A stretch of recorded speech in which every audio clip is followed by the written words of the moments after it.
Are you She's kidding? been playing.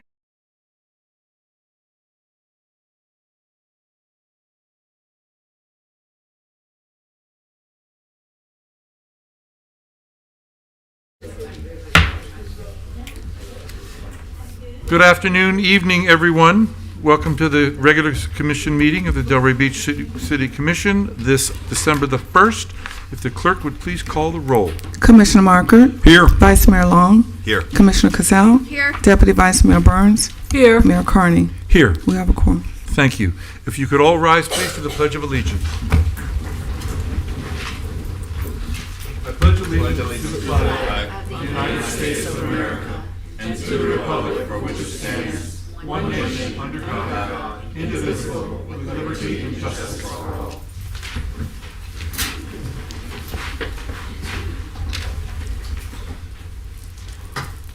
All right, you all have in front of you the agendas. We need an agenda approval. Are there any subtractions, deletions over there that you want to discuss? Thank you, Mayor. I just wanted to update you on the appealables, which is 6G1. I think we can just remove that. The applicant has filed an appeal of the denial Yeah, I that saw they that. received, and so there's no action that needs to be taken because the appeal is going to be heard. I believe it's January 20th. We'll say we're just going to take that 6G1 out, no, just that particular item off. I think that's the only one on there. Yeah, it is the only one. It is. Okay, So there's no action that needs to be taken at this point. because they filed a separate appeal, it's going through a separate process, that's Exactly. fine. Okay, other than that, anything else for anybody? Then I need a motion to approve the agenda. So moved. Second. All in favor? Aye. Any opposed? It is adopted. Presentations, we have a special recognition in honor of the Omicron Delta Zeta chapter of Zeta Phi Beta sorority. Deputy Vice Mayor Burns. Okay, thank you. I don't see a representative here, but we are, Commission is presenting the Omicron Delta chapter, Zeta chapter, that was chartered here in the city of Delray Beach on December 19th, 1990, and for 35 years have leadership service and advocacy within Delray Beach in the Boca Raton Boynton area. And we are presenting them this special recognition for their unwavering commitment to youth through their programs, awarding scholarships, cultivating leadership, and inspiring the next generation within the city of Delray Beach. I have the plaque. You want to take a picture? Let me take a picture of the plaque by myself with them. You're going to For do a them. selfie, you're going to have our Yeah. official. Yeah. Then they can say, "There's our plaque." Unless the rest of you want to get into this picture as well. Good photo op for the campaign. Anyway. Yeah, well, we're good. She doesn't have a camera. I know she doesn't. She didn't know it at the time. It's them right here. This is I think she's a member of that sorority, though, right? She must. No, she's not now. okay. Thank you.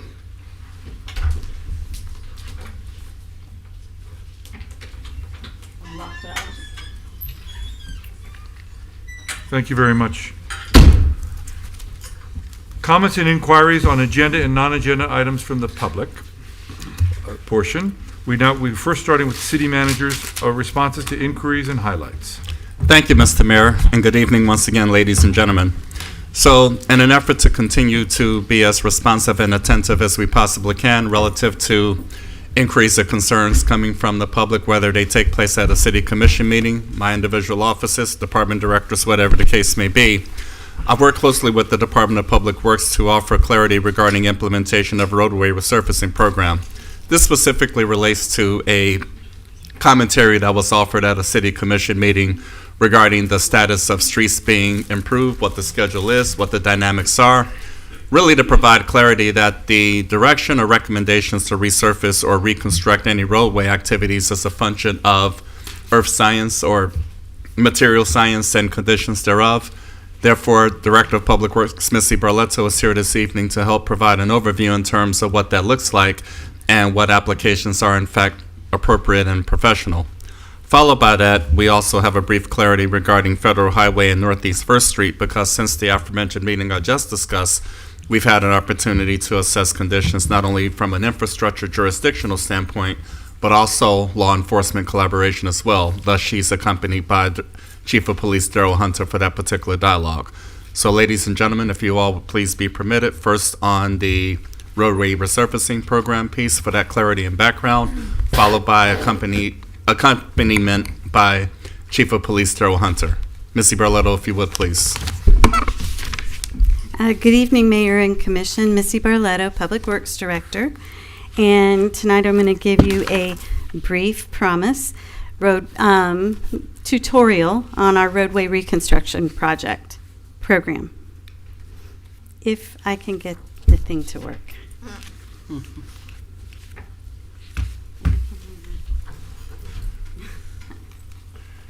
Okay, we'll try it this way, old-fashioned way.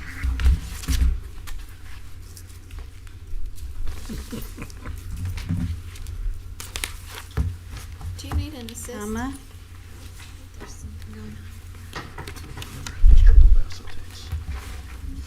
It's definitely user error. It looks like one of those chocolate bars, right? Thank you. There's M&Ms in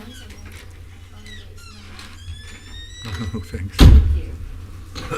Right. So, as the city manager mentioned, we had a resident here several meetings ago who was talking about the city giving promises to come and redo the roadways in their neighborhood. That we came and did some roadways. Let's see, not what I wanted to do. There. Okay, so right here is the Pines of Delray neighborhood. And if you look on the map, these are all the roadways that we did with the roadway reconstruction program from 2019 through 2023. We had funding for that program for those 5 years. We came out in the first year, we did the area that's in green right here in that neighborhood, and as promised, we returned the following year and did all the areas in purple. There is only one roadway in that neighborhood that remains to be paved, and it's not in a condition that requires pavement yet.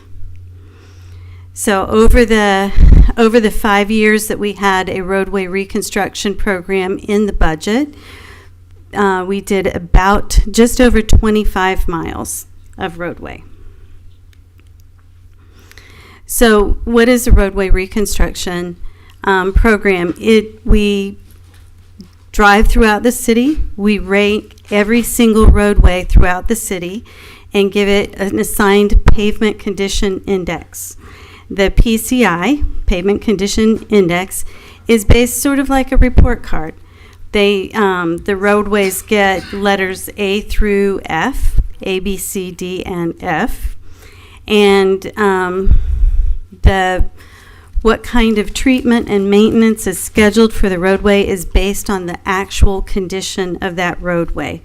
It may look as if we're jumping around as every year when we do the whatever type of roadway reconstruction we're doing, but we're actually going in order of need in each of the roadways.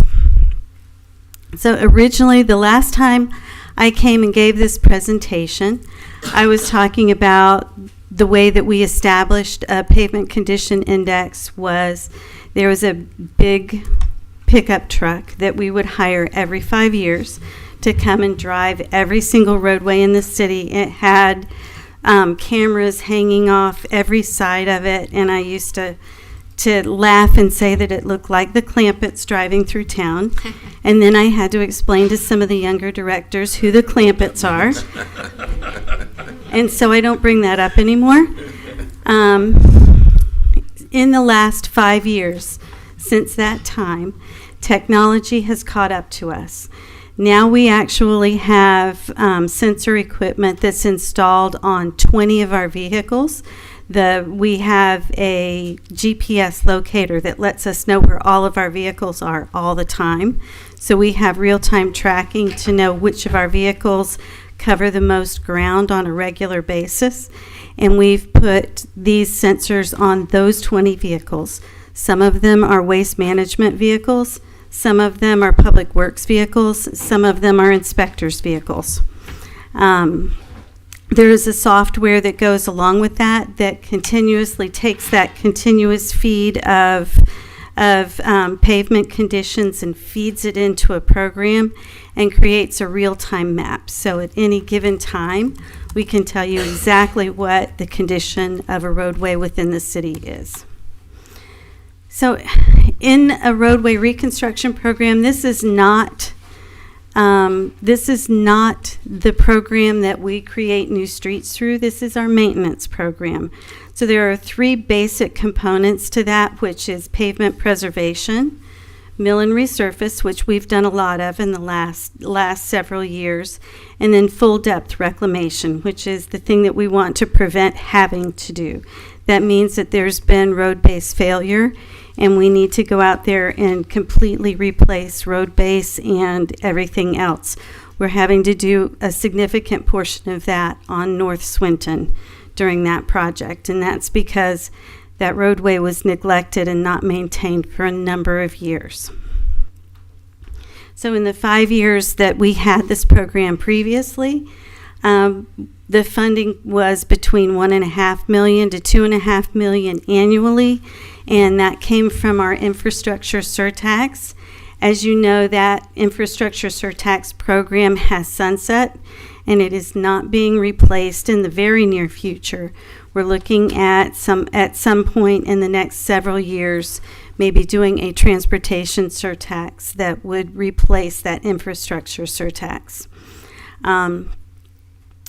The past year's funding was utilized primarily for mill and resurface and pavement preservation. The reason for that is because before I came here, there was no roadway maintenance program, and a lot of our roadways were in the D and F range, and therefore we needed to scrape off the top couple of inches of asphalt and completely replace it.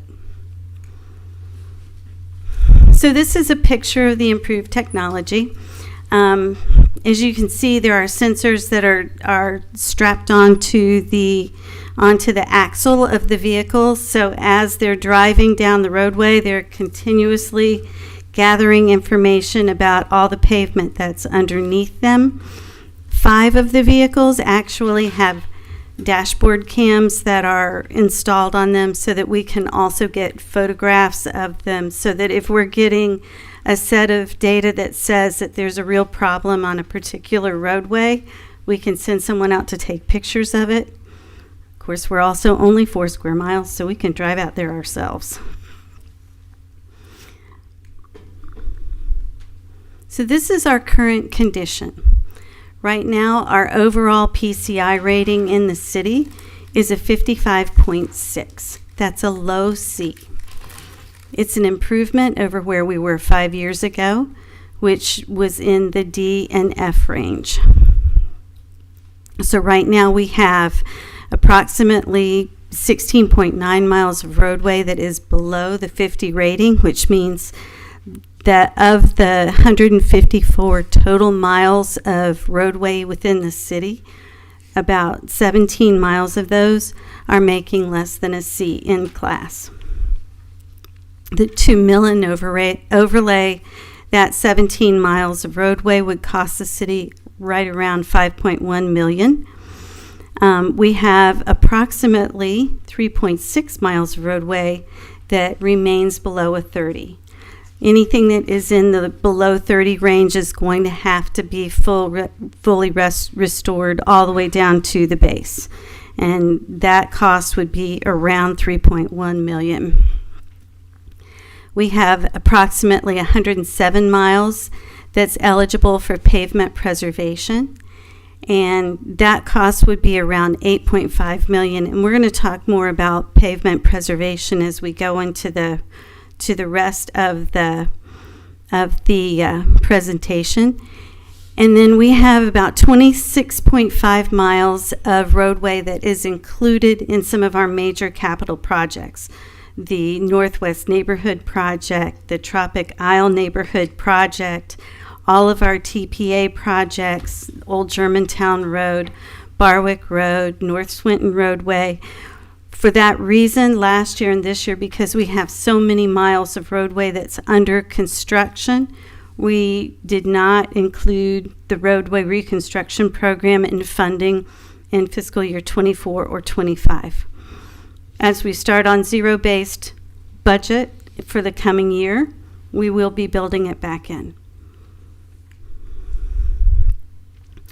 So right here where you can see the dashed red line, that represents our overall PCI index right now, which is 55.6, and about 12% of our roadways fall beneath that line.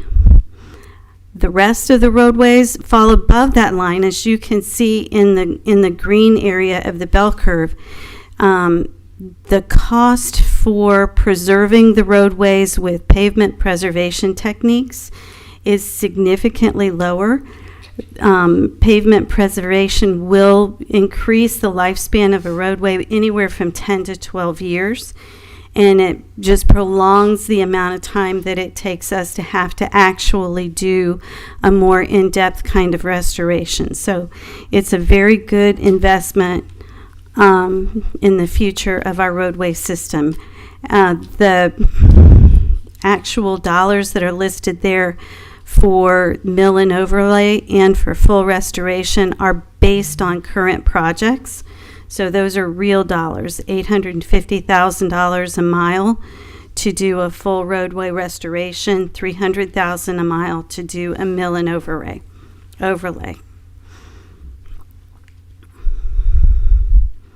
So in this just shows when we have an excellent road, once we do a mill and overlay of a roadway, we'll wait maybe a year or two, and then we'll come back in and we'll use a pavement preservation technique where we seal the roadway in a variety of different ways to increase the lifespan from anywhere from a 20-year lifespan without the pavement preservation technique to a 30 to 35-year lifespan with it. So some of those sealers that we use in this city actually also are very sustainable. They have the ability to bind greenhouse gases as they are produced by the cars that drive over top of them. So it also helps us meet our sustainability goals. And this is just a deterioration curve because engineers love this stuff. And this just shows you when, depending on the score, the grade that your roadway has on the left axis, what kind of different pavement preservation or mill and resurface or full depth reclamation, what the roadway might actually require, and how close to its lifespan that would happen.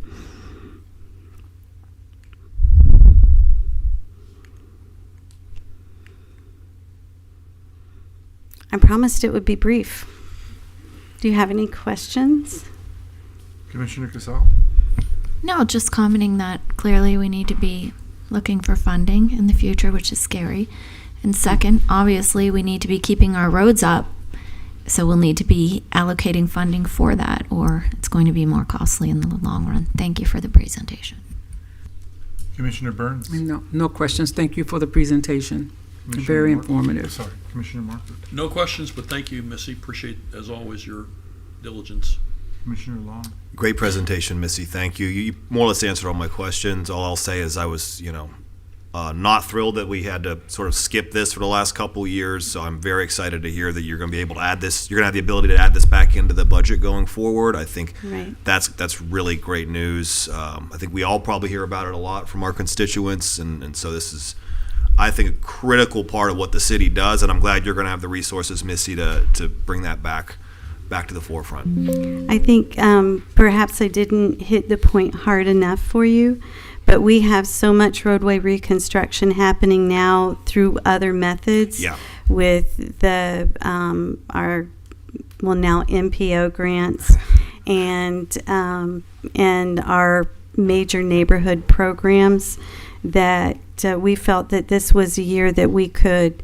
The last 2 years were actually years that we could set it aside. We had caught up with most of the failing roads that needed to be dealt with up until through 2024. We were kind of caught up, so we concentrated on the really big programs for the last couple of years, and now next year we'll be starting back again, building in a regular maintenance program that will be continuously funded. Excellent.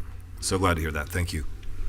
Thank you very much. I found the interesting statistic that if your roads are good, the cost of maintaining and keeping it good is like $15,000 per mile, whereas you get further down the scale there, because you let it go too long, it ends up $350,000 for a mile for the, so it's early and often is a good motto in terms of road work. Thank you very much, Missy. My pleasure. Chief Hunter. No? Are you done? He's on the next presentation. And that's where we're going. I No, no, was I- secure up here. That's what I you have meant. to I have was my moving on to partner. the next one. I was thanking Missy, and now saying you're up. Thank you. Well, again, as the city manager mentioned, we're here this evening because of public comment at prior commission meetings that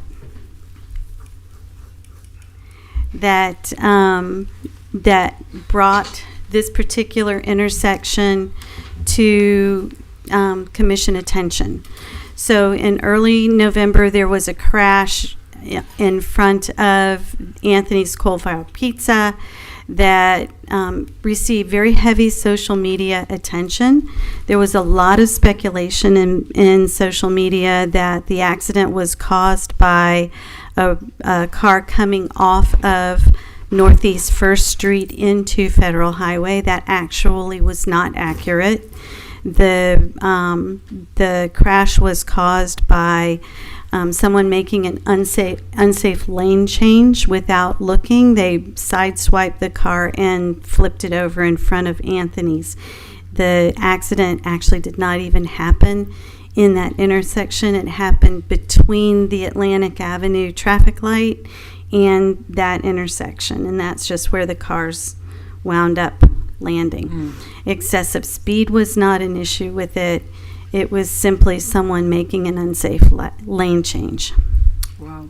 However, the discussion that came before commission was that you directed us to move forward with doing a warrant study for a traffic light in that area. We have some data to bring forward to you so you can see what we've done since you provided us that direction.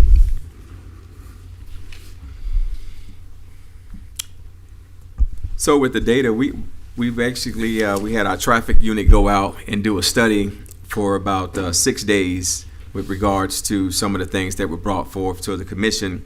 In front of Tony's, that's where the officers were actually set up, and it came to find out that speed was actually not a contributing factor with a lot of these accidents. Basically, less than 1% of the 48,000 vehicles that was actually compiled in this data, they showed that they were only going over the speed limit by a few miles per hour, which is posted as 35, and we were basically clocking them around 44 miles an hour within that time frame that we had. So out of the 17 crashes that we've actually had, so DOT gave us some data from 2022 to 2025, and currently today we sit with about 17 accidents, which we're a little above, the previous years, but based off some of the data that we received, most of the crashes, actually, except for the one that's serious about or injury, was actually someone with DUI that was actually trying to get away from the scene, ended up running into somebody else subsequently, just trying to get away from the cops, and that's what happened there. The crashes that were identified mainly were all caused from improper lane change, as Missy just talked about, illegal turns, running stop sign violations, and due to heavy traffic and visibility. Nothing else basically revealed that speeding was actually an issue within the area.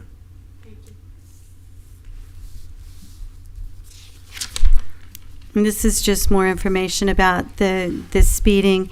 Actually, there are a large number of vehicles that go through that intersection on a regular basis, close to 50,000. So that was an eye-opener for me. Wow. Mr. Burns? No, I was just saying, wow. So all of the 17 crashes were at that same location, right in front of Anthony's Pizza. They're in that general Yeah, in vicinity. the area, not specifically in front of it. Right, No. 'cause I know that's I've- where we were set up doing the analysis. We Okay. set up in front of there because a lot of the complaints were coming there saying that that's where all Right. of the accidents were actually happening. Actually, most of the accidents was happening a little further south before you actually get there. Not there. I mean, obviously, we remember the one horrific one we had years ago. That was one that was right in front of there. But the rest of them, no. Okay, thank you. So some of the I mean, I things. drive that road a lot, and I'm telling you, there's a lot of near misses. I mean, so they may not end up as accidents, but there are people coming out on First, cutting across, especially 4 o'clock in the afternoon when the sun is blazing in their eyes and they do not see. Yeah. And You that's know, the visibility part. What I talked Yeah, but about. but So, again, so- my thought, which is why I thought about the traffic light, was that would at least arrest that issue. So you would have a traffic light. People would stop, and then they would go when it's green. They can see the green light, and I'm not saying that somebody's not running the red, but more typically, the way it is now, they're just they're looking carefully, and they're scooting across real quickly, and So we that have. can't be a safe practice. Yeah, as a team, we have noted that there are a number of different site visibility issues in that particular intersection for cars that come to the stop sign on Northeast First Street and do not want to head north on US 1. They have very few choices because there's little opportunity to get across the road right there, because even if the traffic light is red on Atlantic, there are cars making right turns, and there's very little opportunity to actually get from one side of the road to the other, which puts you in a position where you wind up having to gun it to get across in a short window, and that is a dangerous situation. So other things that we have noticed is that there are site visibility issues. On this particular slide, if you look on the bottom left photograph, you can see that there is a brand new bus shelter there in front of the Atlantic Crossings community. That is definitely within the sight line that needs to be moved to a different location, because it blocks your ability to see those cars coming north on Northeast 6th Avenue. We actually met with both DOT and with Palmtran this afternoon to talk about options for moving that bus shelter to a different location. It's going to be dicey. There's not a lot of places to put it, but we've opened the conversation. And then there's also issues there with taller vegetation that needs to happen. Oh, sorry, I'm going backward. Okay, so next steps, we're going to continue to coordinate with Palmtran and DOT for the relocation of the bus stop. We're coordinating with our code enforcement division for removal or reduction of height of the vegetation in order to meet the sightline requirements right there. And we have started to reach out to conduct a traffic signal warrant analysis. As you know, the part of the settlement with Atlantic Crossings was that they gave us a certain amount of money to do that. We had chosen to wait until Atlantic Crossings was at full occupancy before we were going to start on that. So we are going to go ahead and do a warrant analysis now, and then we'll have that funding available once they are at full occupancy to if it does not warrant now. Can I ask a question? Doesn't it make sense based on those numbers? You're talking 14 accidents 2 years ago, and you're talking 16. It wasn't 17, it was 16 with one in brackets being a serious accident. Why not then us wait, because you're not going to get your analysis is going to say not warranted, most likely, based just on those statistics. Why don't we just wait until that second phase is done? I know you don't want to wait a year, but you're going to get a result that is better if you wait. I mean, I guess you could conduct it again, but I don't see, just based on that, I don't see the justification. Would you agree, Missy? What are your thoughts, if you don't mind? If we had to guess, which engineers don't guess. No, right. I But if they understand. had to guess, we were holding a gun on them and forced them to guess, they would suggest that it's probably going to be difficult for us to meet a traffic signal warrant Right. under current conditions, just Yeah. because the amount of traffic isn't going to be there, Right. especially the traffic that's coming off of First Street. But once Atlantic Crossings is at full occupancy, we feel that there's going to be a much greater opportunity for that warrant to indicate that a traffic light should be placed. That's what I'm thinking, Mayor. I think. Well, I just say it's a dangerous interchange. I mean, I drive it all the time, and I'm darting across all the time, so. And it's got its challenges late in the afternoon. But, I'm going to follow your advice on this. If you're saying it's not really, if you're. We're happy to move forward with the warrant study if that was Commission's prior direction. What's the and cost that's of how that we've study? been- What is the cost of the study? I don't have a cost on me right now. We should hold off until we know that. There's no, if you just looking at those numbers, you don't see an increase in the accidents. If they clear up the vegetation and do something with the bus shelter, maybe it's an open seat. May I offer a versus suggestion? Sure, thank you. And that would be, so we have 3 considerations being made available. I'd like to have us follow the first 2. Coordination with Palm Tran and Florida Department of Transportation for the relocation of the bus stop, as well as to mitigate the vegetation concern. Once that's accomplished, we'll have a better sense in terms of statistical analysis relative to activity. That may make a difference in that regard, and we go from there, because as stated, the cost associated with traffic signal warrant analysis varies depending on the level of traffic, the level of activity, the level of location. A number of factors take that under consideration. So if we can proceed with bullets points 1 and 2, I think that would be a productive approach to get us to the absolute best place. And at that point, I like to think that we'll have a much more safe environment, or significantly enough more safe environment to get to a better place without necessitating a warrant analysis. So that would be the Another recommendation, and option I think that would be supported. would be to work with Palm Beach County to make it so that you can't turn right on red from Atlantic onto northbound Federal Highway right there. That will give an opportunity for a break in traffic for people to not feel that same frustration that they have to dash out in a fast manner. And I would be supportive of that being part of the mix as well, in alignment with 1 and 2. I think though when the light is red, there's a walk. There's people walking there all the time. There's an automatic delay because of the people walking. So I don't know that is going to make a difference. Can I ask a quick question too? Like the mayor, I travel that way all the time because I'm on the path to my house. A lot of times, a frustration point is Ubers and other people pulling over next to Hampton Social. Oh, yes. There's a tiny little lane there, and forever people are dropping people off at Hampton Social, and you see the frustration. People have to stop and they have to wait, and then you got to try to cut in, and then you've lost time and you're speeding up.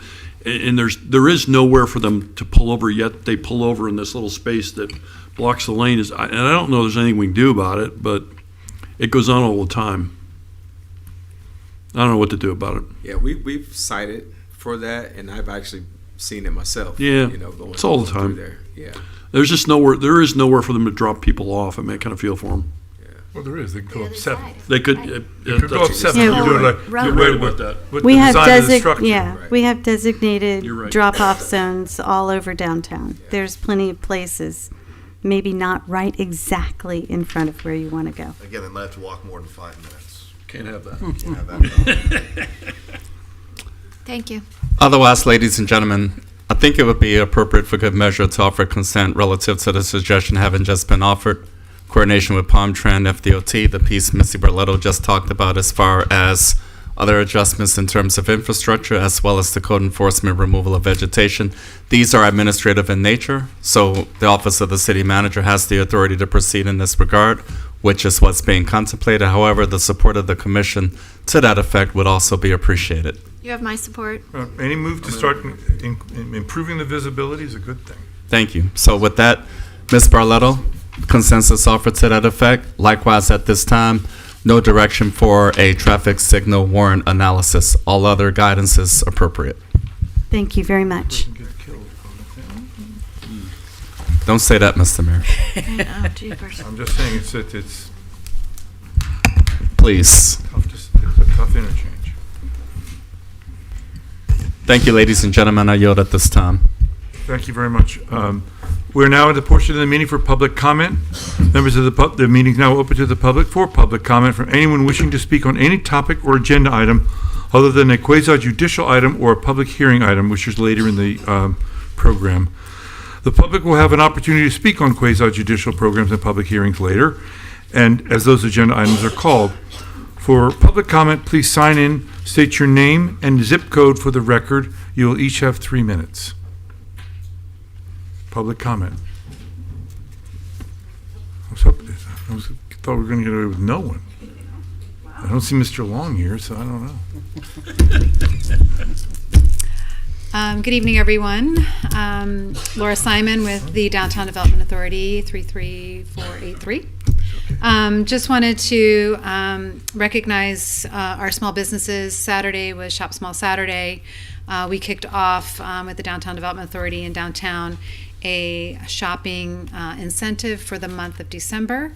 All throughout the downtown, we have over 40 businesses signed up, so you can go to our website, download our shopping app. It's not really an app, but it is a platform that you can see all the information that they are offering. So we just encourage everybody to shop in stores, not online, for the holidays, and especially in downtown Delray. We have over 150 plus small businesses in our little downtown area. So, and then also, I'm sure we mentioned this later, but the city is hosting its annual tree lighting celebration tomorrow. And the road will close at 2, Atlantic Avenue and 2nd Avenue and Swenton will close at 2 p.m. And the DDA is supporting this by activating the 300 and 400 block east of the railroad tracks. So we'll be out there as well, and looking forward to a great event. The city's doing a really great job. All departments putting the village together, and the Parks and Recreation team just hosting a great event that actually will go to Northwest 1st Avenue. So it's going a little bit farther on the west side. So just want to make sure that everybody's aware of that. We also have a lot of roadway closures for construction. So hopefully we can get through that through the season and have a really positive season. So just wanted to say thank you, and hopefully you'll have a great December. Thank you very much. Any other members of the public wishing to speak? Seeing none, public comment is closed.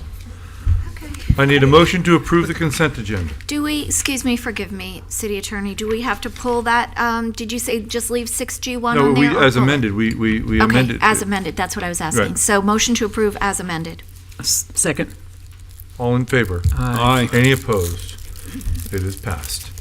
We will now move on to agenda item 7A, which is resolution 265-25.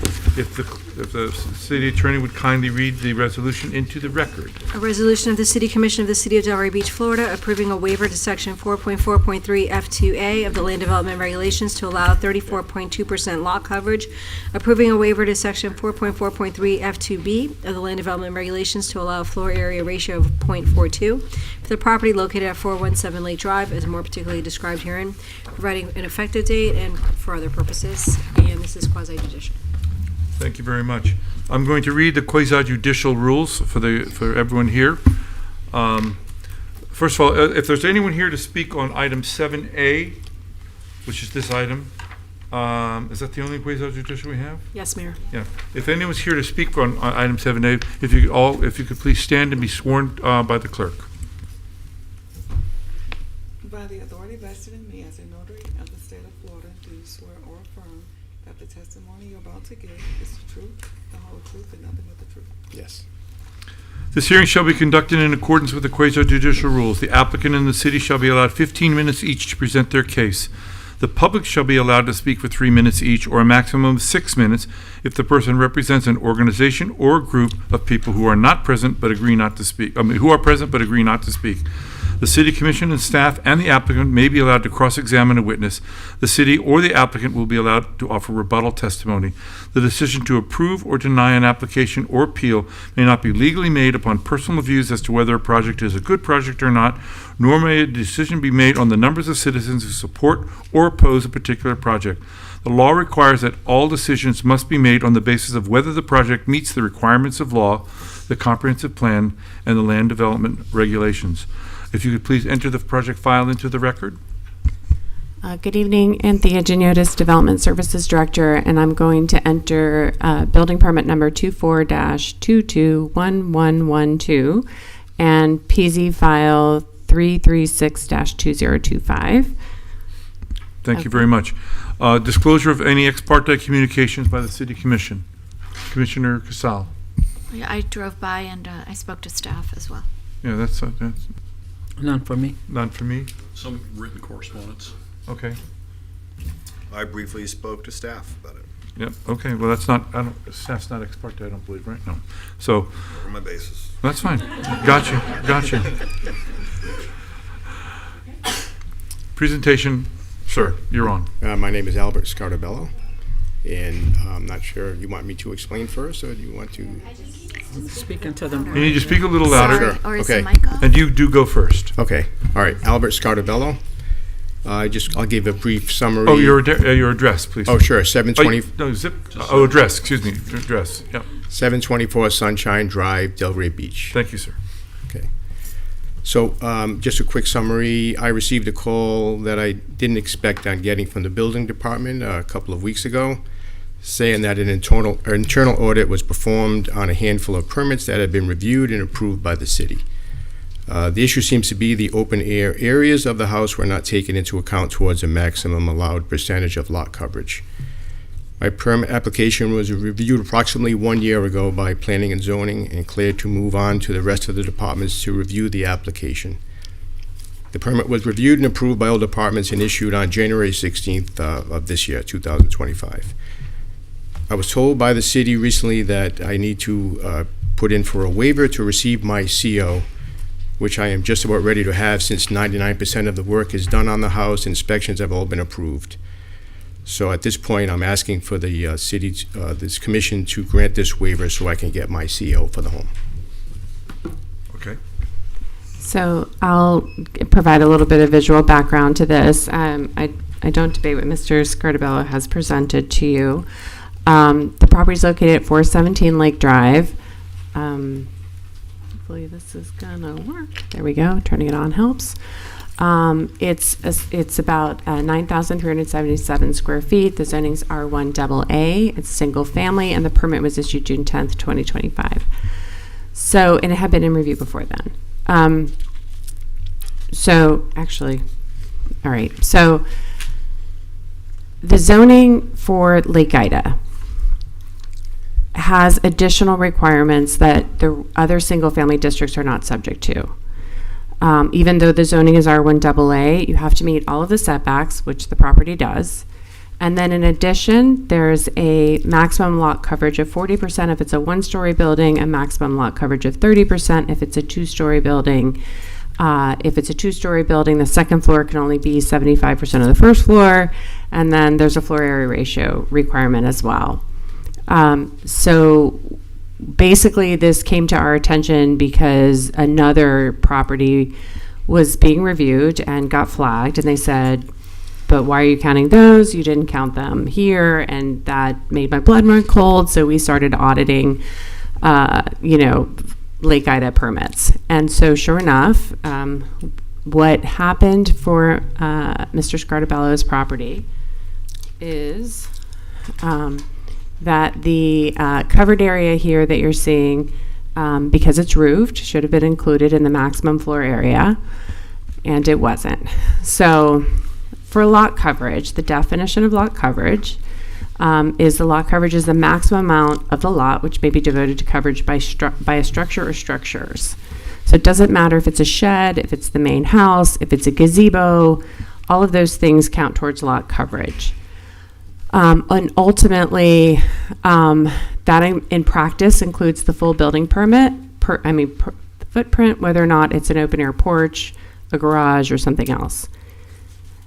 It does not include, and I went through two director before me's interpretations, like the area under a roof, a cantilevered balcony where like the rain could still come under at an angle. So in this case, the only two, the permit was deemed to be, was passed, but the data table was excluding the covered entry, and then this lanai in the back, which is open air, but the second story actually roofs most of it, so it was missed in that aspect. And then there's floor area ratio, which is, now it works differently. The open air structures don't all count, the ones that covered lot coverage. It's about your AC, and then in practice, half of the garage. So this is, it's a different calculation. The plan set, and these are from ACS's plans, calculated all of these things, but once we audited and went through that, like this balcony area doesn't count towards FAR. So all of these square footages were there, they just kind of weren't calculated fully by I think it was an engineer that did these plans. And the city staff that should have been checking it didn't catch any of it. So here we are. And the building that you're looking at behind you is really about ready for CO. So this is not the type of thing we like to bring forward. Of course, we would prefer to have these conversations when they were still in plan view and changeable. So here's that rear lanai. That's an open air lanai. And this is just the mix-up that occurred between the amount of lot coverage and FAR. So FAR is a little tricky. There's a definition, but then there's a section in the code that says, well, for single family, count it this way, which is different the way we do some of the larger projects we bring forward, which is where, there's a little bit of a conflict between these things, which is part of why I had to go back and find how previous directors before me were applying the code. And we've done this audit. I went through 32 permits in Lake Ida. So, in practice, all of the AC counts for FAR, half of the garage. So, in this case, the porch and the covered entry should have counted for lot coverage. It doesn't count for FAR. The garage, 100% of it counts for lot coverage, but only half of it counts for FAR. So you can see how, if you're new to building here, it can be a little bit weird to get used to. Ironically, this was executed perfectly by a relatively new employee, who's how we found this had not been assessed appropriately when Mr. Scartabello came through. So again, the covered lanai counts for lot coverage, not for FAR. Pools are not counted for lot coverage because they haven't been, as long as you're meeting the open space and landscape rules. So we have picked this apart. We know how it works, how it's consistently been applied, and where this project unfortunately fell short. So ultimately, the house is 648 square feet over the FAR limitation. It meets all of the setbacks. The second story meets the 75% of the first floor. It is ready for CO. And in order to CO it, these two waivers have to be considered under the granting, the findings that you usually use. So is it going to adversely affect the neighboring area? And I would say the other one, that A and D are the two standards that you have to really pay attention to. These standards were put in place to sort of maintain the character that was expected for Lake Ida. They are longstanding. They've been in the code since 2008. They're not new rules. The second one is, if this was coming forward to you in paper, then I think it would be a heavy lift to say this wasn't a special privilege. However, while ultimately the design and the adherence to the Florida Building Code and all local ordinances is the responsibility of the design professionals signing and sealing the plans, staff approved it. So we are part of this situation as well. I've taken steps to make sure this doesn't happen again, and we can go over that separately with each of you if you would like. But we're here, and he's ready for a CO, and the correction, if you were not to grant the waivers, is to physically adjust the building. So I think, that's a question for you in terms of whether the correction is more harmful than the initial problem. Is it too much of a special privilege or not to grant these overages? And ultimately the execution of how these have occurred, in terms of character and other things. And so this is where we are today. Thank you. Okay. This is a public hearing. Are there any members of the public wishing to speak on this application? Please come to the lectern, give your name and address for the record. You will each have 3 minutes. Seeing none, to the commission. Are there any rebuttals to either one of your testimony? Anything additional? No? No. Mr. Notis, no? Okay. To the commission. Mr. Long. All right.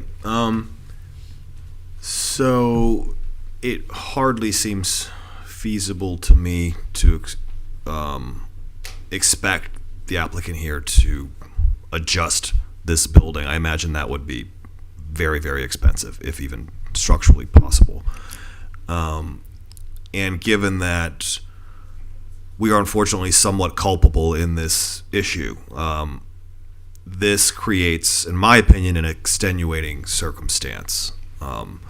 Had we caught this earlier, and again, it was a mistake on the part of your engineer. However, had we caught it, that's something that could have been resolved before it, is something that now really can't be resolved without considerable expense. So, given that this is an extenuating circumstance that we had a role in, I think we pretty much have to grant a waiver here. I think that we are, if we are acknowledging that we are somewhat responsible for this issue, I think that to me this is what waivers are for. They're for extenuating circumstances. So I would be in favor of a waiver in this case. Okay. Mr. Markert. I agree with what Mr. Long said. I do think this is it's an unfortunate circumstance. This happens once in a while. There was a mistake made, on each side, but I think it would be egregious for us to say no to this and have you go back and have to spend a lot of money. And to Rob's point, who knows even structurally if you could make the changes. So I don't think this grants anything unfair at all, and I'm in favor of it.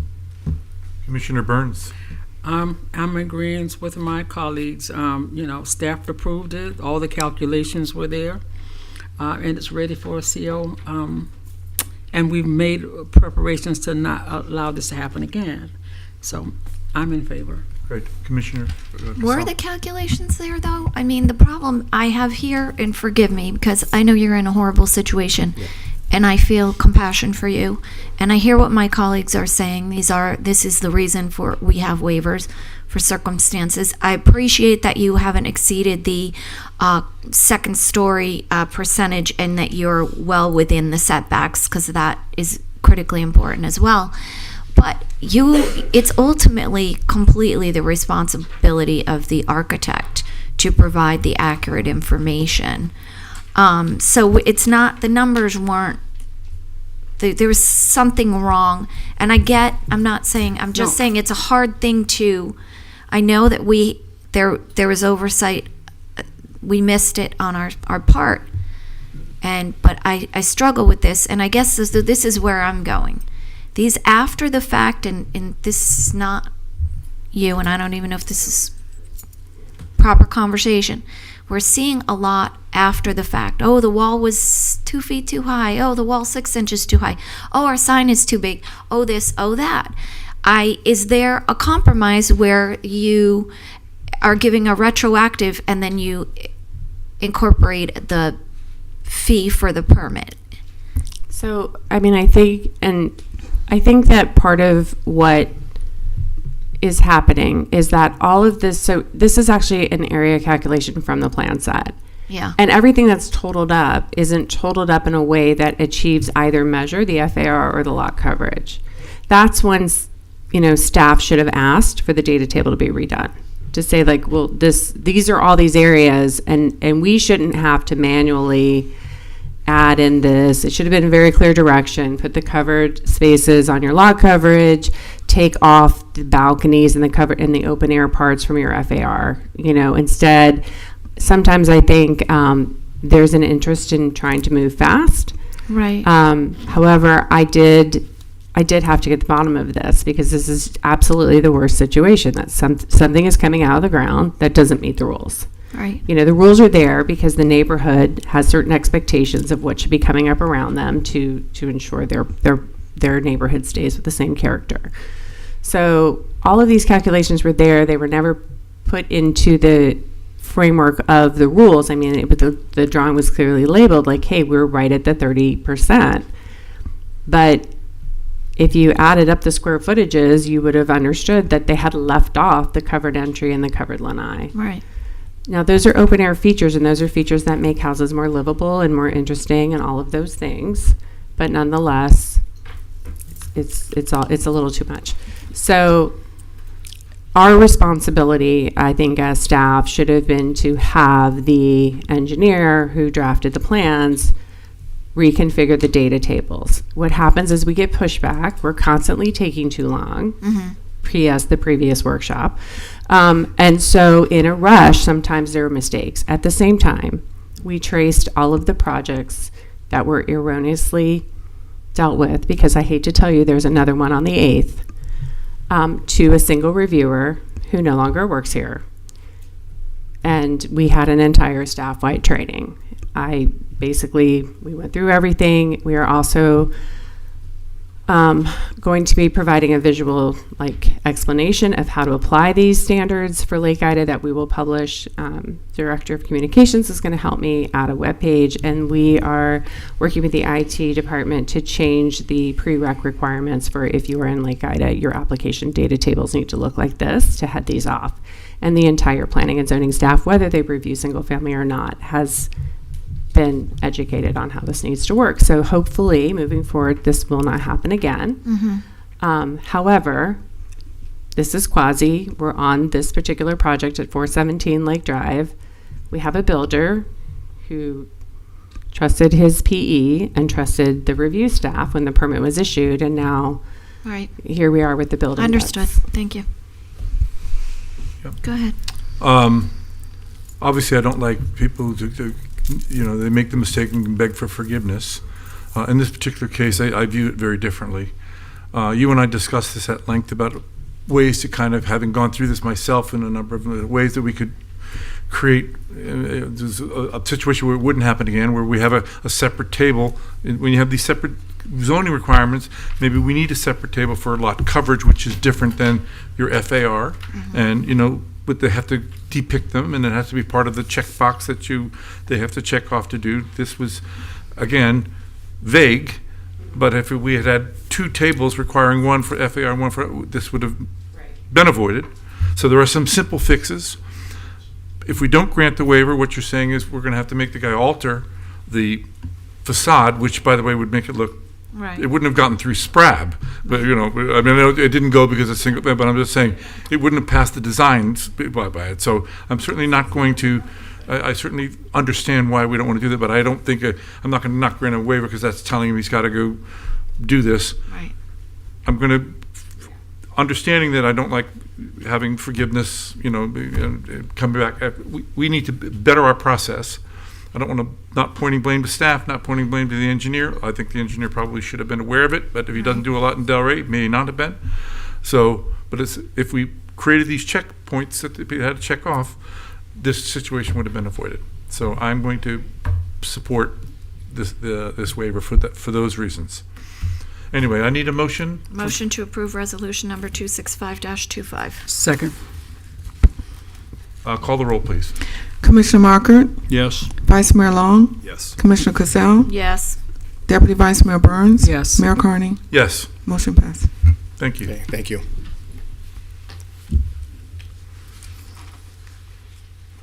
Item 7B, the audit of disbursements of the OSS. This is the audit report that our auditor has been working on as related to the Old School Square contract with the Downtown Development Agency. And we have your report. You are going to make a presentation about your report.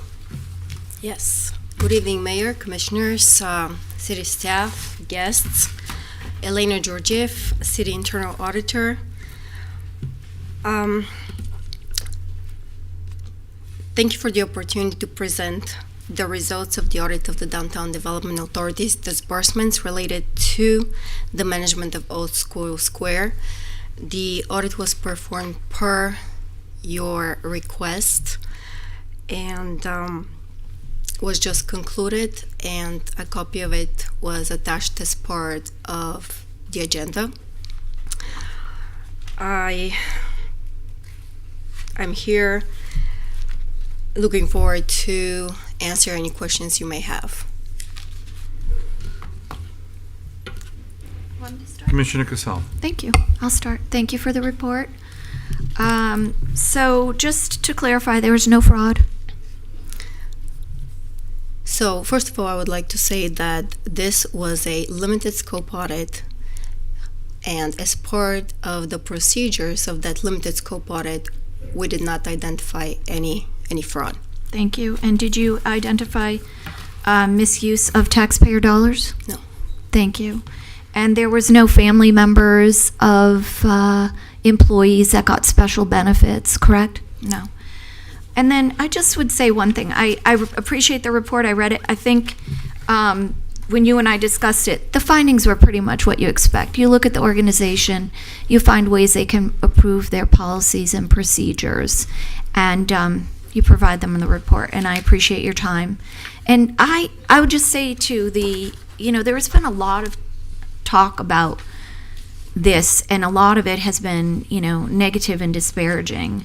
But I sat up here when this first ILA was signed, and I would say to you, to everybody that's watching, one of the reasons that I recall we entered into the agreement the way we did, and there's a section of it, page 2, that says, services or commodities provided by other government agencies, other public entities, universities and colleges, or political subdivisions are specifically exempt from competitive process pursuant to city's purchasing policies and procedures.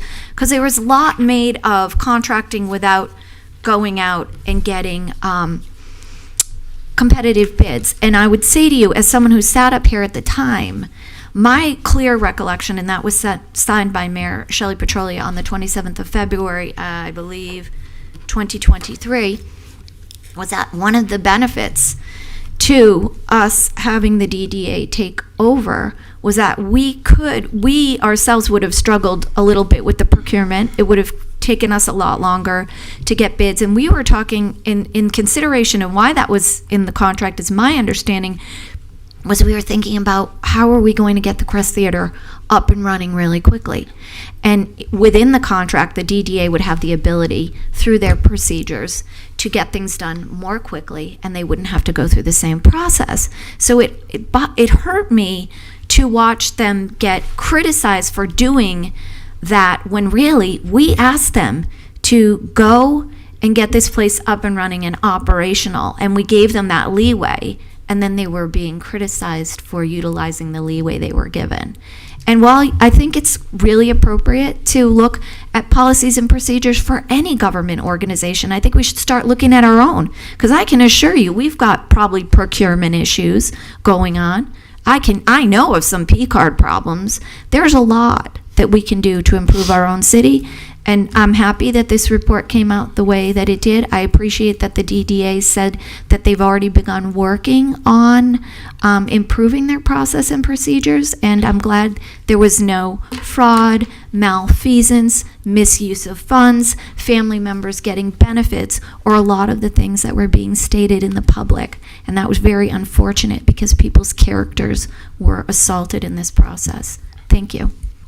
Commissioner Burns. Yes, I've looked over the report, and as my colleague said, there was no indication of fraud or misuse of funds. And I want to just thank you for the report. I know it took a little longer than you anticipated, and thank you for your recommendations for improvement. That's all. Thank you. Commissioner Markert. Yeah, hi. I went over the audit 2 times and had a chance to meet with Elena a couple of times. I've gone through hundreds of these in my lifetime. We do this in the corporate world all the time. So, I just want to reiterate, there was nothing, I'll say it again, nothing malicious found in this audit. Nothing.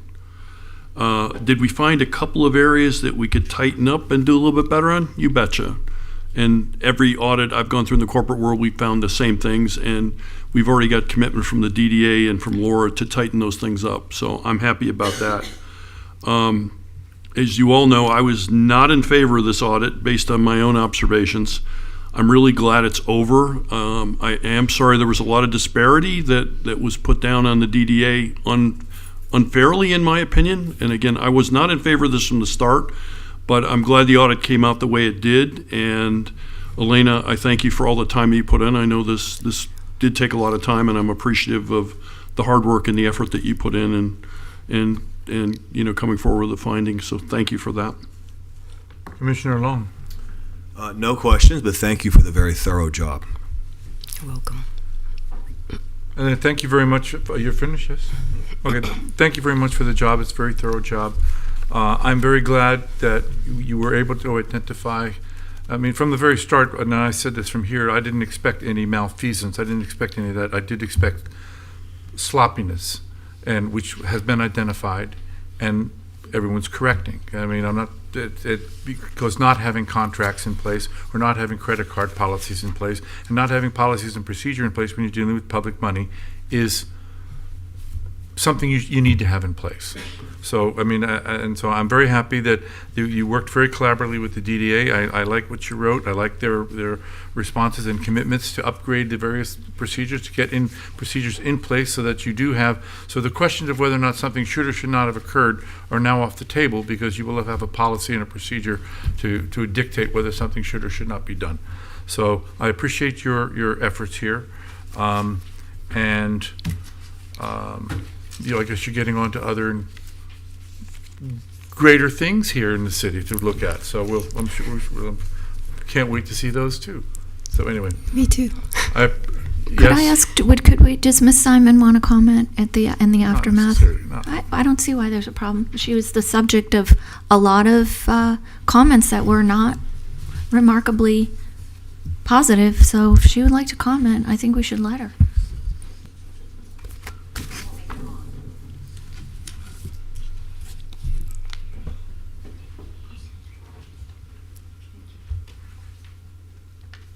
Thank you. I won't make it long. I appreciate, I just wanted to thank Elena for her work and working so collaboratively with the organization, and appreciate how we were able to identify what we did. We all knew it as we went through this, that there was obviously always lots of room for improvement as an organization, as small and as we were jumping into something so fast to make the Old School Square work. So we appreciate it. As Commissioner Markert said, there's always room for improvement, and we are really looking forward to providing that.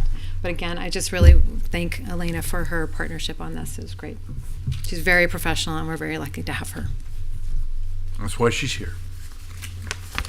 Thank you very much, Ms. Simon.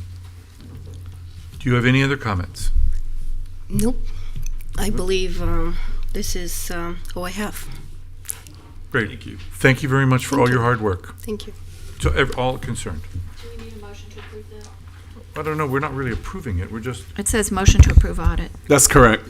Okay, yeah, So I'll okay, make yeah. a motion, Huh? so move. They Oh. don't, I'm saying, Wait I'm a saying we second. don't, you don't, Oh, normally no, it don't. says recommended You don't motion. approve it. Okay. So you can No, I'm just accept the saying, I report didn't see if it you said want that, to. but you Do you don't want us normally, you don't normally do It's that. up to you. Should we? No?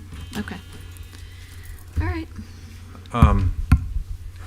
Nominations for appointment to the Affordable Housing, we're in item 7C, nominations for appointment to the Affordable Housing Advisory Committee. Based on the rotation system, this will be the first will be made by Vice Mayor Long, and then the second will be made by Commissioner Casal. Help me out. Which ones are reappointments on the list? You want the list? Yeah, I don't Here you have go. it with me. Sorry, I can. Well, Angela's on it. We gotta her. Hey. I think the two that they're replacing were removed for, I think, attendance issues. Got it. These were at large, right? They weren't necessarily to be qualified, correct? So it didn't really matter which one was which, Right. if I'm not mistaken. I don't know. So none of them are incumbents. It appears. Monica Brisson, Ryan Hawley, and Cara King Yeah, are all right. qualified. Okay. I'm going to appoint Monica Brisson. Second. All in favor? Aye. Aye. Any opposed? Nope, that's fine, perfect. Next is, Me. yes, Commissioner This was Casal, I'm hard. sorry. These people I'm sorry, I all get confused. had good applications. It was a tough choice. I'm going to appoint Ryan Hawley. Okay, all in favor? Aye. Any opposed? You don't really need a second on a nomination. I'm Oh, trying to okay. follow, I'm trying to, upgrade myself here. Do your thing. So, all in favor? Yes. Any Aye. opposed? No.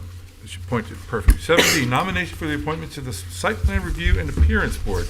Mr. Marker. I'd like to nominate Rhett Talbot. Second. Love it. I said Third. you don't need a second on a nomination. I know, but we always do. I know we do. We're trying to follow the rules. Anyway, all in Right. favor? Aye. Aye. Any Aye. opposed? It's passed. Great. 7E. Now, I'm going to take charge on this one. I had thought we had given everybody the idea that they were supposed to come back with their 15, and I even wrote a 20. letter No, there. the idea was 20. We were supposed to have 25. Well, 20, but I know, and Michelle then you Ferguson changed changed, no, it. I didn't, Michelle Okay. Ferguson changed it. It's 20 total, because you already have 5. Right. And so you're going to get 15 appointed, because that's all the room will Well, accommodate. I thought we were picking 20 and the total was 25 to get 120 Initially, or that's what something. we talked about originally, but we got, we met with staff and we met with Ms. Ferguson and the Raftelis people, and they, size-wise, Too much.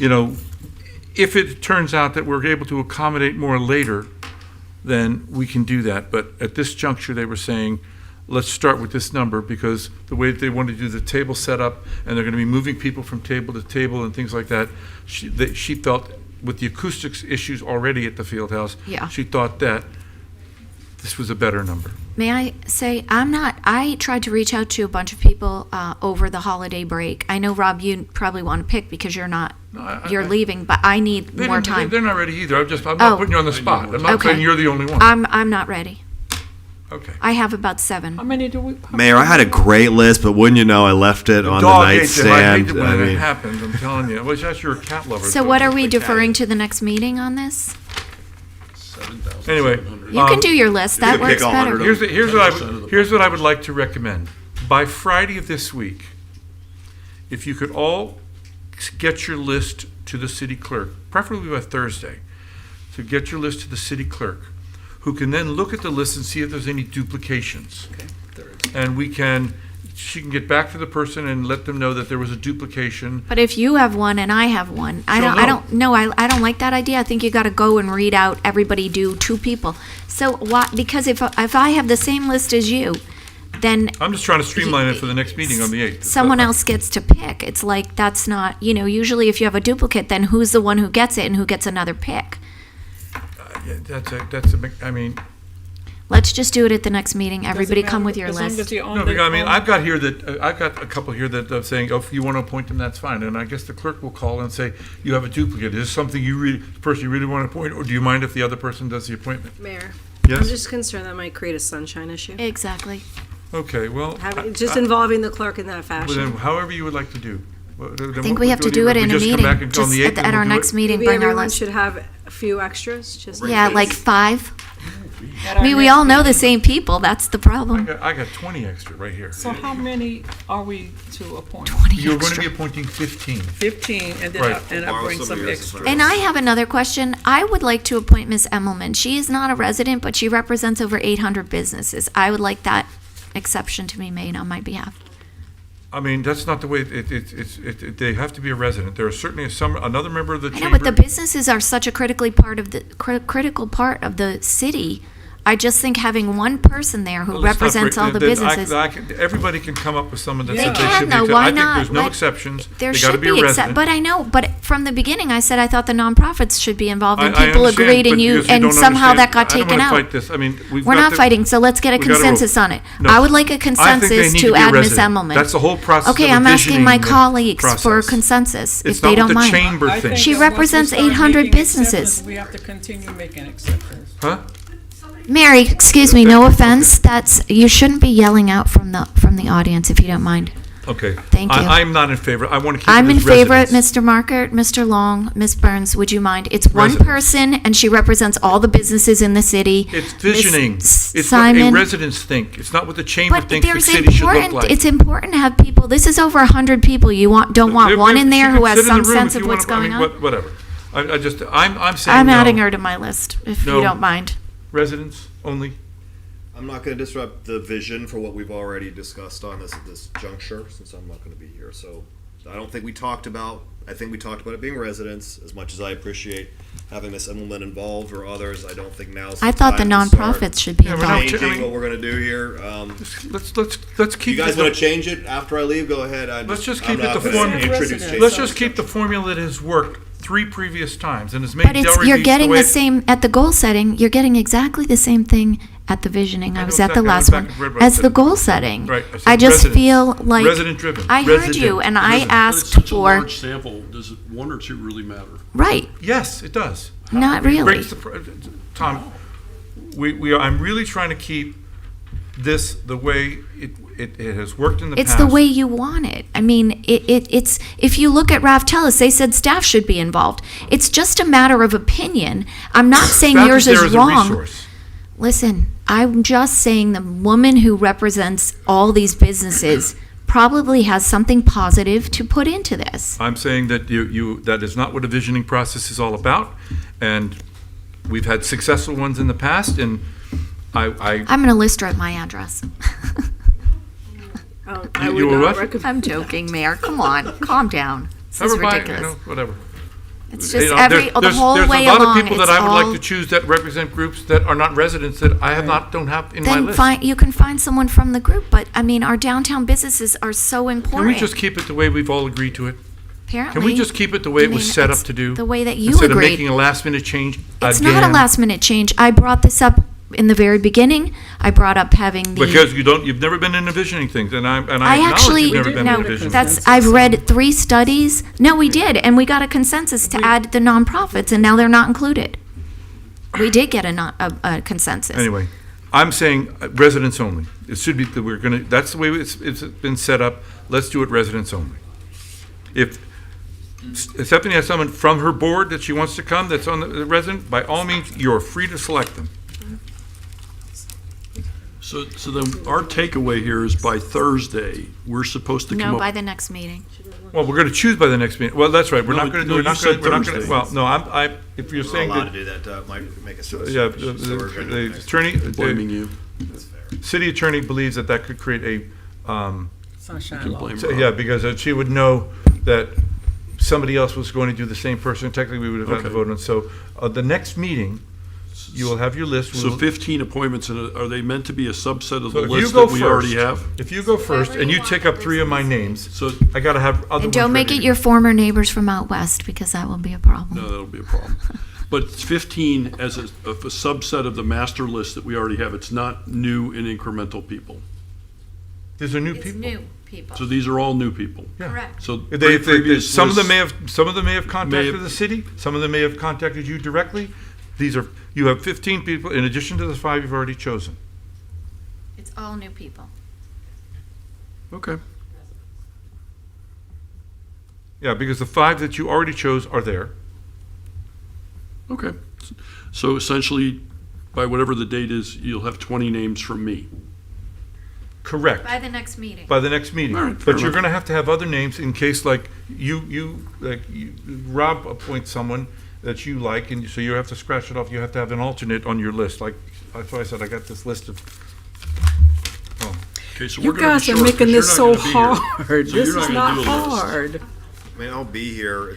I don't know if I can vote or not in the next meeting. I gotta figure it out. So we need a clarity on that, whether he'll be providing a list or not, or we're gonna pull up short by 20 names. all right. If Commissioner Long, if it's determined that he can't vote, then I would suggest that our list could go from 15 to 19 people. You better come with 25 or 30. I'm just saying, no, I'm just saying, you've got the same 15, that's right, you're gonna have to be able to we're spending way too much time on this. Really? I think there was a concern. I agree with Mayor. that. You- Do we have a consensus In on the- spending too much time on this? Second. In Commissioner Long's resignation letter, he didn't put a time. I mean, I could argue that his resignation. The same day. The clerk did it. Just for you. It's her fault. It's really Mr. Moore's fault. Mr. Muller's fault. So, Why I don't we mean, just make technically, an it could be exception? considered 11:59 p.m. on December 8th because he didn't give a time. But Right. Yeah, I think that's what it is. I Close don't. of I business don't on want that to. day. Right. Figured. He But doesn't he want did to it create First an on the issue. agenda. Can I ask a Let's not play it question? safe, but- Can he resubmit his resignation with his time specific? No. All right, That can't we you just make cannot an do. exception for him? Let's all just come with 15 names and 4 extras. have a No, special you're meeting. talking 20 names and Oh, 4 please, extras. stop. No, you already have 5. December already planned. Yeah, but if he's not coming, then we all have to provide a couple extra names. Right. So there you have it.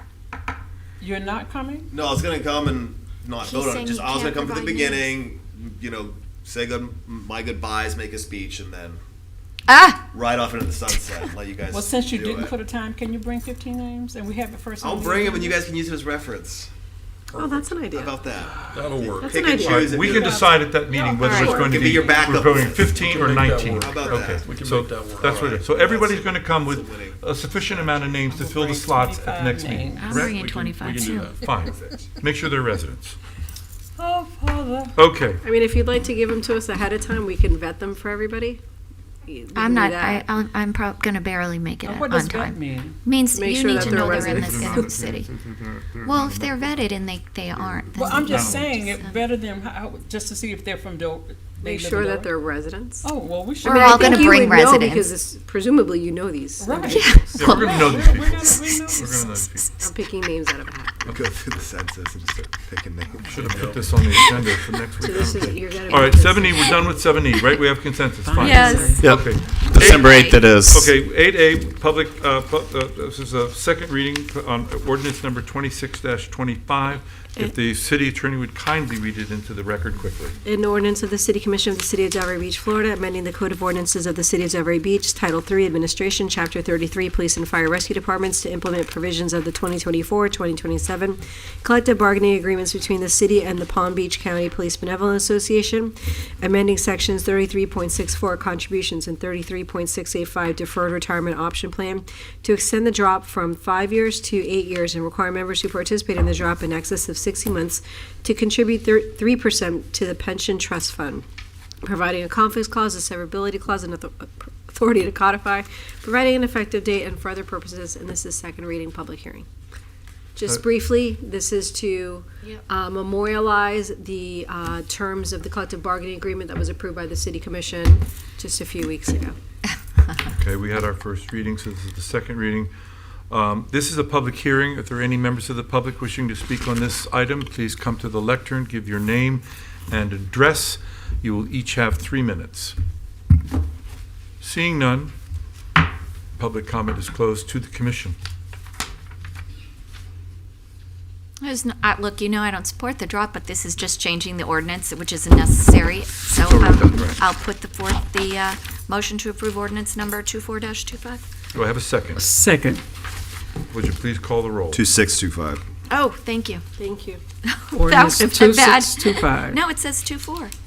No. Oh, I'm sorry. I'm already on 9A. I'm moving ahead of you all. I apologize. 2625. Thank you, Mr. Long. Sure. Second. Okay, clerk. You guys gonna do without me? If you could read the roll. What can we do? Vice Mayor Long, Yes. Commissioner Cassell, Yes. Deputy Vice Mayor Burns. Yes. Mayor Carney, Yes. Commissioner Margaret. Yes. Great, okay. We have, Oh my gosh, these are some long first reads. Wow. Here we are. don't you have the Cliff Notes version? I Like wish. just say like what it is? You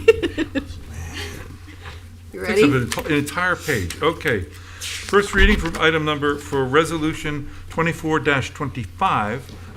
An ordinance of the City Commission of the City of Delray Beach, Florida, amending the land development regulations of the City of Delray Beach Code of Ordinances, Chapter 2, Administrative Provisions, Article 2.1, Reviewing Officials and Authorities, Section 2.1.1, Administrative Officials, to include the approval of plats to the responsibilities of the Director of Development Services. Amending Section 2.1.5, the Planning and Zoning Board, to remove the certification of plats and include the approval of subdivision plats to the duties and responsibilities of the board. Amending Section 2.1.9, the Historic Preservation Board, to remove the certification of plats and include the approval of subdivision plats to the duties and responsibilities of the board. Amending Article 2.2, General Procedures, Section 2.2.2, Financial Guarantees, to require financial guarantee before approval of a major plat and before the issuance of a building permit for a minor plat or certified site plan. Amending Section 2.2.4, Certification of Actions Taken, to require financial guarantee before approval for a major plat and before the issuance of a building permit for a minor plat, requiring the plat to be recorded by the applicant and adding an expiration for subdivision plans. Should be plats. Amending Article 2.4, Development Application Requirements, Section 2.4.8, Subdivisions and Plats, modifying the procedures to review and approve plats to be consistent with Florida statutes, Section 1.177.071.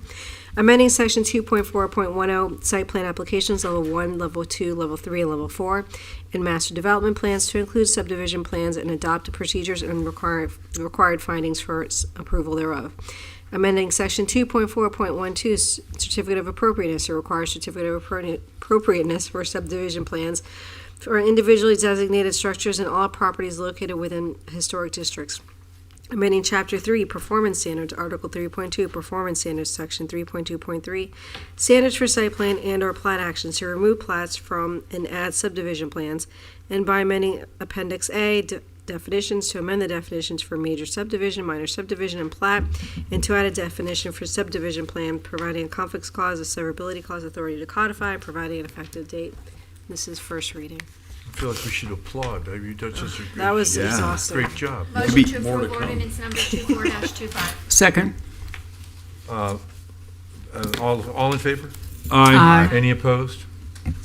Yeah, as a rule, by the way, this could have been done in two. All we're really saying is, we're not going to get involved with the big stuff, the little stuff. Let the staff do it, right? I think you should be able to put together a summary of when they're long this way, so we can incorporate by reference the entire reading, so that you don't have to go through the whole process. The problem is, because we have to advertise the caption, the purpose of it is to put the public on notice as to what the change in the code is gonna do. So if we incorporate it by reference, I don't know if we accomplish that. Well, I mean, we're still going to be in part of the agenda. I'm just saying for purposes Right, of. but this goes in the paper. For second reading, we have to notice it. Yeah, well, I'm just trying to make it easy for. It's probably cheaper your way too. She should make you read it. Yeah, that would be the other option. Less painful. That was a lot. All right, so we've got that, it's been approved. 9B, ordinance 9B, 37-25, and also a first reading. An ordinance of the City Commission of the City of Delray Beach, Florida, amending the land development regulations of the City of Delray Beach Code of Ordinances, Chapter 2, Administrative Provisions, Article 2.4, Development Application Requirements, Section 2.4.11, Relief, Subsection E, Request for Accommodation, to require reasonable accommodation requests be submitted in writing, to modify the amount of time to request additional information and to make a final determination, to require any denial of a reasonable accommodation request to state provide objective, evidence-based reasons for the denial to comport with recent changes to state law, providing a conflicts clause, a severability clause, authority to codify, and providing an effective date and for other purposes. This is similar to the last one, recent changes to Florida statute. This one you're going to see next week because our ordinance has to be in place by January 1st. Gotcha, okay. Motion to approve ordinance number 37-25. Second. All in favor? Aye. Any opposed? Okay. Here we Last go. one. Ordinance number 29-25, an ordinance of the City Commission of the City of Delray Beach, Florida, amending Title IX, General Regulations, Chapter 95, Emergency Management, Sections 95.07 of the Code of Ordinances of the City of Delray Beach by creating Section 95.07, adoption of the National Incident Management Systems, NIMS, providing a conflicts clause, a severability clause, authority to codify, providing an effective date, and further purposes. This is first reading. We don't need the deputy chief to do this, so I'll second. all in favor? I'm sorry, did you have something you wanted to say? Oh, no, I was about to concur that there's no basis for presentation at this moment. All in favor? Aye. Any opposed?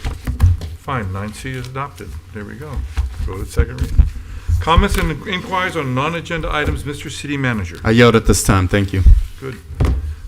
City Attorney, I have nothing. you have nothing. City Commission, Mr. Long, would you like to go first? Sure. I only have one quick one, and that is to congratulate Deputy Vice Mayor Burns on qualifying without an opponent for her Tough second campaign. You term. ran a great, tough campaign. That never happens in Delray Beach, and I guarantee if I was running for a second term, I'd have many opponents. It would be a lot of fun, the campaign. It would be a lot of fun. It would be a blast, I'm Thank sure. you, Commissioner So Long. Thank very you. well done. That speaks volumes to your leadership and diplomacy up here. So Thank you. well done. Diplomacy goes a long way. Commissioner Marker. Yeah, also Ange, congrats. Thank you. I'm proud of you, and that's awesome. And that's it for me. Commissioner Burns. Did I say Yes, that? I wanted to say thank you for the congratulations. But I wanted to, I was invited, well, we all were invited to the firefighter Movember event. And I went and I was, it was as an awareness for men's cancer. And in particular, cancer for firefighters. And it was very eye-opening and a very great event so I want to just say congratulations and thank you for inviting me, and I learned a lot. I think that's it. Sorry. Newly There elected. was one other thing, but I forgot. I didn't write it down. All right, thank you. I want to thank Ms. Barletto. I got a call from a resident on some issue that was pretty involved, and it involved the state, and it was resolved within 24 hours, which was miraculous. So thank you, Missy. The turkey trot was amazing. It was especially fun to see the police there, but also all the kids from the Park and Rec department were lined up to run out first. It was fabulous. I loved it. Thanks to our police department for feeding needy students on Thanksgiving. Chief, you're just doing a really amazing job at engaging in our community and just showing what a great community this is, and I really appreciate you every day. Code department also appreciate you. You were giving out turkeys, and I think you're going to be giving out hams. I don't know if other cities do everything that we do, but it's amazing, and I really thank you all. Anthea had noted during the break some information about incentives that are provided and projects that have, and we should probably at some point catch up with that information just because we are doing it. And so thank you, and I appreciate you, Anthea, all the time. And I want to ask Mr. Moore to just sit down with the nonprofits with respect to these funding agreements. I'm getting a lot of questions, concerns about length of how long they're lasting, when they expire, information provided. I said to Mr. Moore, I'm not in a position to answer these questions. I don't know enough, but I do know that I think there needs to be a little clarity, and there's a lot of emails back and forth about different things happening, changes. I just want to make sure everybody's comfortable and clear. We used to do these agreements for a 5-year period of time, and we could cancel them at any time. I do think we need to really visit the discussion of how we're doing this, because even, it's like with capital improvement or anything else. You can get out at any time, so you're not locked in for 5 years. But if you're looking at something for 5 years, people can plan out. And we really need to get people around the table and figure out what's going on and just get this resolved. 'Cause- So just by way of update, Yes. Can I speak, Mayor? Yes, you may. I did update all of the funding agreements. Okay. I gave them to Mr. Orris before I went on vacation. Thank you. And I did only make them for 1 year, because what my thinking was is that when you receive the applications for their requests, they are for that upcoming year. So to project them long range, number one, we don't want to give the appearance that there's, an appropriation that's guaranteed, because Right. it's not. It's Sure. subject to review every year. And again, what they're presenting to you is for that next fiscal year. So in my opinion, it was better to do them each year. It's going to be a form agreement, essentially the way that it's written. Whatever the application is that they submit to the city is going to be Exhibit A to the agreement. Once they receive their appropriations through the budgetary process on October 1st, they can be on the City Commission's agenda for review and approval, and it'll be on the consent agenda. So I really worked with my staff to make this more almost like a form. I know the CRA, I believe they almost had it in their application, which I Right. thought was very bright. Yes, Renee. But I think that's just a better way to do it. The one thing we don't want to do is create some type of an impression that there's going to be some type No, of... I don't disagree with that. And yeah. so when you make them long-term like that, it almost gives the impression that the city is almost essentially committing itself to some type of a capital improvement project, which we really can't do, as you know. So that was my reason behind it. I'm happy to adjust them if that's what the commission wants me to do. But after looking at other funding agreements, I actually looked at BOCA's, and I thought it was a good start. I just felt that was a better way to handle it, to ensure that everyone's expectations were clear, and that whatever they're pitching to you, that's what their performance standards are. Because I know there was some issue with, the city asking them to come up with their performance measures. Well, we don't have to do that. That Right. should be in their application. It should be, and frankly, the way that I view this is because that funding agreement is going to be the same and isn't going to be subject to changes. Right. They can complete that with their application, submit everything to the city, so that on October 1st, everything's ready to go. Okay. I just think the thing is I was just asking him to sit down and take their input, because So- I just, The terms in there are really just legal terms that Okay. have to be in an agreement. Public records, e-verify. There's a lot of legal requirements now that come from Tallahassee that it made a 5-page agreement go to 12 pages because they have to be in there, and we can't shortchange it. So that's what really the brunt of the I agreement think he is. can explain to you later or at another All right. day what the. But I what just want to be some of clear, the- they're ready No, to go. Understood. I've completed them. Mr. Orris just needs to put the name of the organization, the address, have them executed. Okay. And they'll be before you. And the DDAs is complete, and that'll be on the December 8th agenda. So, as Thank you. Commissioner Casal, as you and I discussed earlier, and as I committed during the November 18th regular City Commission meeting, these items are to be before City Commission via consent agenda authorization, consideration for authorization December 8th, 1 week from today.